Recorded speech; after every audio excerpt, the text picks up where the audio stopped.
the broadest amount of schools that you can apply to, the best bet is to retake your courses, especially if they're 10 years old.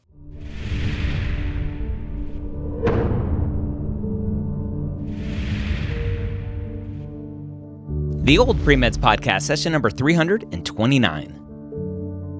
Welcome to the Old PreMeds Podcast. My name is Dr. Ryan Gray, your host here every week, where I take your non-traditional questions and answer them on the podcast or in this YouTube, however you're watching this right now. We have a great question from someone who's a nurse who now wants to go to med school. If that is someone like yourself, stay tuned. Before we jump in, though, I want to talk about the MCAT Minute brought to you by Blueprint MCAT.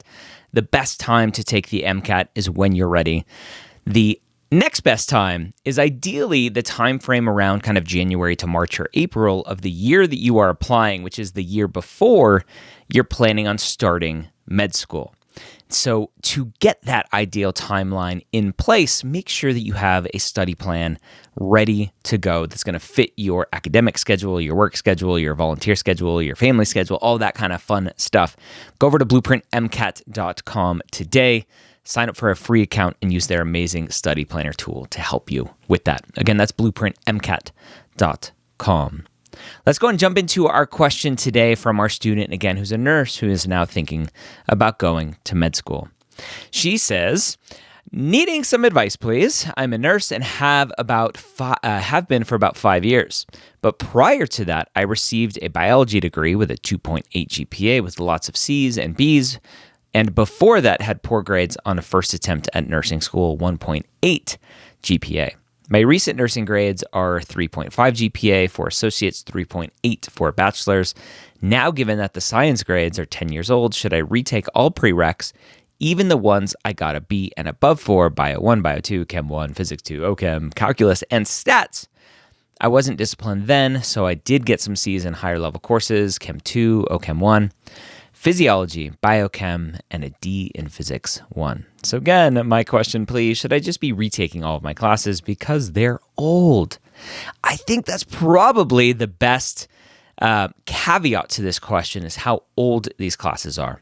So in general, for prereqs, a C- is not passing, right? Your college institution is like, hey, you didn't get an F. Keep moving forward. We need to move you on out of here, right? That's the college's job, is to take your money and get you out. But for med school, they need typically a C or better. So C- for prereqs is not passing. So that D in physics, not passing. You're going to have to retake that. And in general, the advice that I typically give for students, or we give for students, is if your prereqs are that old, if you want the widest options of going to medical school, right, the broadest amount of schools that you can apply to, the best bet is to retake your courses, especially if they're 10 years old. A lot of schools will have rules around how old prereqs can be. The MSAR is starting to add this information. You can go to each individual medical school's website and potentially find that sort of information. For DO schools, there's the Choose DO Explorer. That information there is a little bit more limited, but you can check that out and see if they're adding stuff in the future as I'm recording this. The biggest thing to keep in mind is that, again, depending on your school list, right? Where in the country you want to be, what specific schools you want to apply to, you're going to have to look at each of those individually and go, do they have any sort of time limit for prereqs? If they do, your best option is to potentially retake. If they don't, then you have to think about, what are my options to show academic capability? Is my latest work, my 3.0 and my bachelor's of nursing, is that good enough? Or do I need to show more academic ability? And unfortunately, it's a really hard question to answer because there are so many variables that go into it. And without looking at your GPA, which is why we have Mapped, which is free, mostly free, almost all free, to go enter your courses. And then during your free trial of Mapped Pro, you can ask our advisors to say, hey, go look at my grades, go look at my trends, let me know if this is something that's feasible.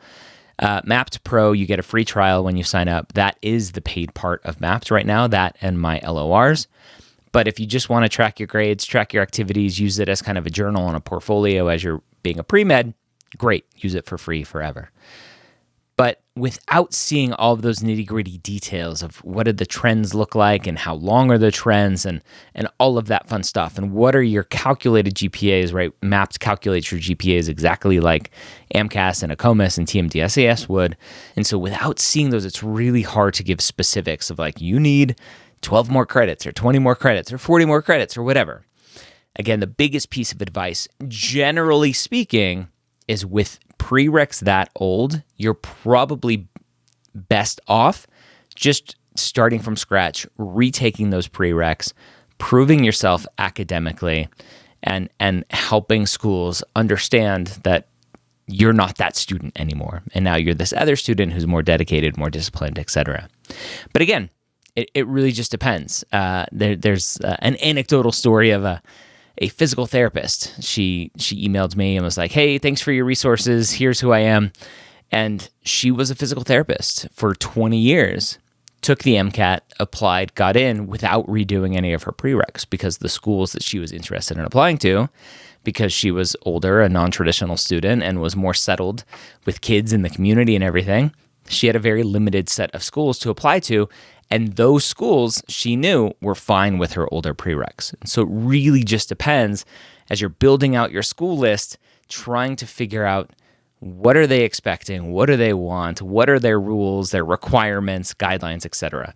And typically, if it's published information, those are the rules and they can't really break them. If they don't have anything public, reach out and ask, and they may have some flexibility. So it really, really just depends.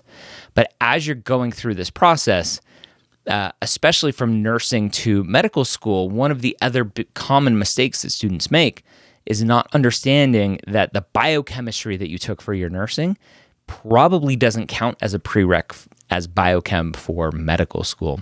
So doing some research into what exact classes did you take, and are those the specific level of classes that med schools are expecting, or are they more health allied kind of classes for nursing majors that won't count as a prereq for medical school? So just some more digging, some more kind of research that needs to be done when making these career transitions as a non-traditional student. If you need any more help or guidance on that journey, we do offer one-on-one advising. We have a very small team of amazing advisors, several of whom are former deans and directors of admissions at medical schools.